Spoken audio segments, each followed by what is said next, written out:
Here we have a problem on definite integral. That is, we have to evaluate the value of this definite integral, and we have to round our answer to 3 decimal places. Okay, first what I am going to do is I am going to find the result of the given integral considering as indefinite integral. That is, without these limits 1 and 6, I am going to find the result of the integration. Once I get the result of the indefinite integral, then I will plug in the given limits. So that is the lower limit 1 and upper limit 6. Okay, now let me consider the given integral as indefinite integral. That is the integral 1 over x times square root of 16 x square and negative 7 times dx. Okay, in my first step, what I'm going to do is I'm going to factor the 16 out from this expression inside the radical. Then I'm getting square root of 16 times x square negative 7 over 16 dx. When I factor 16 out, I'll have x square left in the first term, but it's not a multiple of 16, but I factored 16 out from this 7. Then I have to divide this 7 by the 1 I factored, that is 16. Even if I distribute this 16 to this x square and negative 7 over 16, I must be getting this stuff. Then only the factoring what I've done over here is correct. Anyways, we can verify. When I multiply this 16 and x square, I'm getting 16x square. When I multiply this 16 and negative 7 over 16, I'm getting negative 7. So the factoring what I've done is correct. Okay, let me continue the next step. Integral 1 over x times. Here inside the square root, we have two quantities are multiplied. Whenever two or more quantities are multiplied inside the radical, what we can do is we can distribute the radical for each quantity and multiply the results. Then I'm getting square root of 16 times square root of x square negative 7 over 16 times dx. Okay, now integral 1 over x times, the value of square root of 16 is just 4, that is x times 4 times square root of x square negative 7 over 16. Here we have a constant in denominator which is multiplied by the variable part. In integration, whenever there is a constant multiplied by the variable part, we can move the constant out of the integral. But here we have the constant 4 in denominator. When it is moved out, then we will have 1/4 times integral 1 over x times square root of x square negative 7 over 16 times dx. Okay, let me continue. 1/4 integral 1 over x times square root of. Okay, now let me consider a particular part in this integral, that is 7 over 16. Okay, let me change my color. Okay, let me take the particular part 7 over 16 separately. Okay, here I want to write this 7 over 16 in terms of square. So we know that 16 is a perfect square. It can be written as 4 square, but 7 is not a perfect square. Anyways, I want to write this 7 in terms of a square. So how can we do that? We can take square root and then we can take square. So here I just need square for this 7, but 7 is not a perfect square. So I took a square root. To balance the square root, I took square. Even if I simplify this one, it is equal to 7 because the square root and square root will cancel. Still it is equal to 7. And the 16 can be written as 4 square. Okay, now we have square for both numerator and denominator. Whenever we have the same exponent for both numerator and denominator of a fraction, we can take the exponent in common. Then we have square root of 7 over 4, the whole square. So 7 over 16 can be written as square root of 7 over 4, the whole square. That is, I wrote this term as a square. Then we get inside the square root x square negative square root of 7 over 4, the whole square times dx. Okay, here you have a question. What do we have to write this 7 over 16 as a square? That is like square root of 7 over 4 the whole square. Because I just want to get the form x square negative a square. Now it is exactly in this form, x square negative a square. Since I just need only x square over here, I factored the coefficient of x square 16 out. So now I got this form. Okay, in integration, whenever we have this form x square negative a square in integration, we can do trigonometric substitution to proceed the integration further. So what can we do with the trigonometric substitution? That is, we can substitute x equals to a secant theta. Okay, here at the place of a, what do we have in our integration? We have square root of 7 over 4. So now we can plug in, that is, let x equals to a, instead of a, we can plug in square root of 7 over 4 times secant theta. Now we have defined x as a function in terms of theta using trigonometric substitution. Since we have defined x as a function in terms of theta, the new variable, now we have to get this complete integration in terms of the new variable theta. When I get the complete integration in terms of the new variable theta, at the place of dx, I must be getting d theta, so that I'll be able to integrate with respect to theta.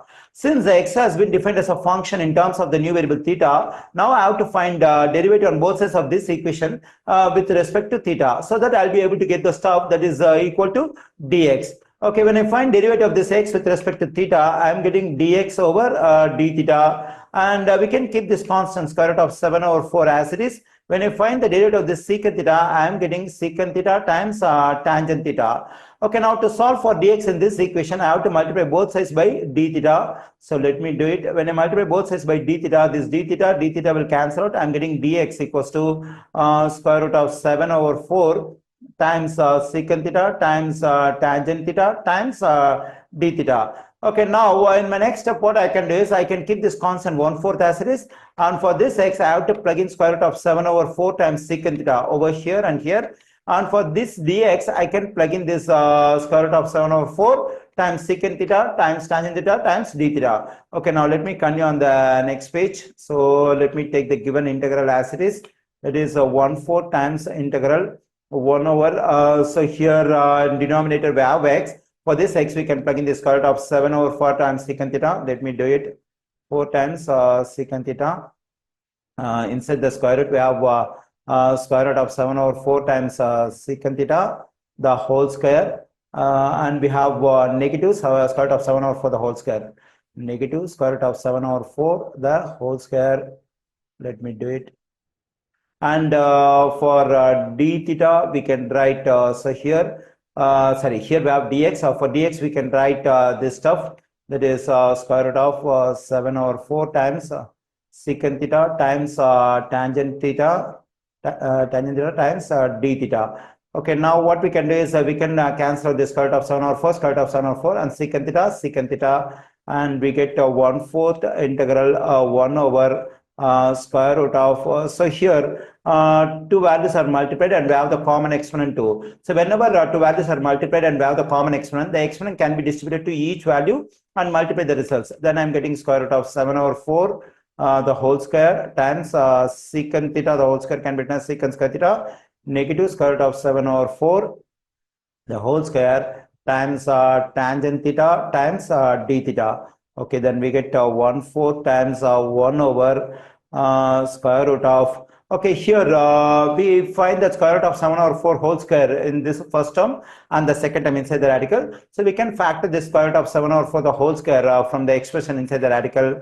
Then I'm getting square root of 7 over 4 the whole square times secant square theta negative 1. I just factor square root of 7 over 4 whole square inside the radical. Then we get tangent theta times d theta over here. Let me continue. Okay, so here 1/4 integral.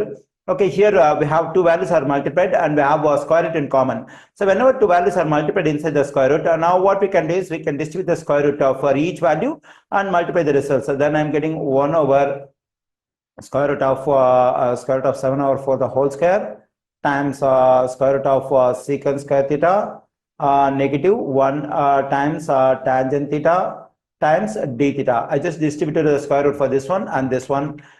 So here this square root and the whole square will cancel out. Then 1/4 times integral 1 over square root of 7 over 4 times square root of the secant square theta, negative 1 can be written as tangent square theta using the Pythagorean identity times tangent theta times d theta. 1/4 times integral, and when I move the square root of 7 over 4 to numerator, it will become 4 over square root of 7 times 1 over, and the evaluation of the square root of tangent square theta is just tangent theta times tangent theta d theta, and here tangent theta will cancel out, and since it's a constant, it can be moved out of the integration. Then I'm getting 1/4 times 4 over square root of 7 times integral. In integration, we just have d theta because this constant is moved out. Let me do it. So we have d theta. Here this 4 will cancel. Then I'm getting 1 over square root of 7. When I integrate this d theta, I'm just getting a theta.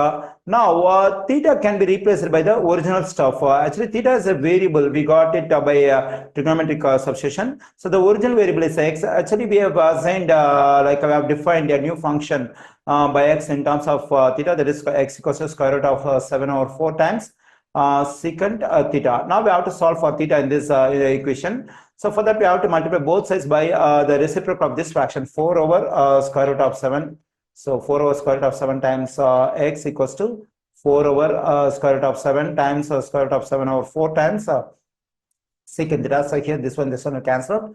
This one will cancel. I'm getting 4 over square root of 7 times x equal to secant theta. Okay, now my aim is to solve for theta. So for that I have to get rid of this secant. For that, let me take arc secant on both sides. That is arc secant of 4 over square root of 7x equals to arc secant of secant theta. Okay, so here on the left side we have arc secant of 4 over square root of 7 times x. So arc secant of secant theta will become just theta. Okay, now I have solved for theta. So now I can plug in that result for theta over here. That is theta is arc secant of 4 over square root of 7 times x. So this is the result of the indefinite integral I've taken in the first page over here. That is the integral 1 over x times square root of 16x square into 7 dx. Let me write that over here. Integral 1 over x times square root of 16x square negative 7 times dx. Actually, the original integration is a definite integral, but I took it as indefinite integral, that is without limits, to make the integration process easier, because I've done trigonometric substitution. Okay, anyways, I got the result of this indefinite integral. It's over here. Now we can take the limits of what we have had in the original integration, that is the lower limit 1 and upper limit 6. Okay, for the result on the right side also, we have to take the same limits 1 and 6. Here there is a constant 1 over square root of 7 multiplied by the variable part. Okay, so the limits we have for this integration will do nothing with the constant multiplied over here. So we can consider the limits only for the variable part. So here we can take 1 as lower limit and 6 as upper limit. Okay, now what we can do is here in this result for this x, we can plug in the upper limit first, and we have to take negative sign, and for the same result we have to plug in the lower limit 1 for x over here. Okay, let me do it. 1 over square root of 7 times arc secant 4 over square root of 7 times, and for this x we can plug in the upper limit 6 negative arc again I'm writing the same result, arc secant 4 over square root of 7 times, now we have to plug in the lower limit 1 for x over here. Okay, now we have 1 over square root of 7 times arc secant 4 times 6 is 24 over square root of 7 negative arc secant 4 times 1 is 4, that is we have 4 over square root of 7. Further, we can evaluate the value of this expression using calculator, but when we use calculator, we have to make sure that the calculator has to be in radians mode. Usually, the calculator will be in degrees mode in default, but here we evaluate the value of the inverse trigonometric function, that is arc secant over here and here. So when the calculator is in degrees mode, the value you are getting for this expression will be in degrees. So usually we don't consider degree as a real value because it's a unit of an angle measure. When you keep the calculator in radians mode, you'll be getting a real value as a result of this expression, because whenever we evaluate definite integral, its result has to be a real value. So since we have inverse trigonometric functions over here, so we have to make sure that our calculator has to be in radians mode. Okay, using calculator, when I evaluate the value of this expression, I'm getting a very long decimal value, but according to the instruction we have in the question, we have to round our answer to 3 decimal places. So when I round my answer to 3 decimal places, I'm getting 0.231. So the evaluation of the given definite integral is approximately 0.231.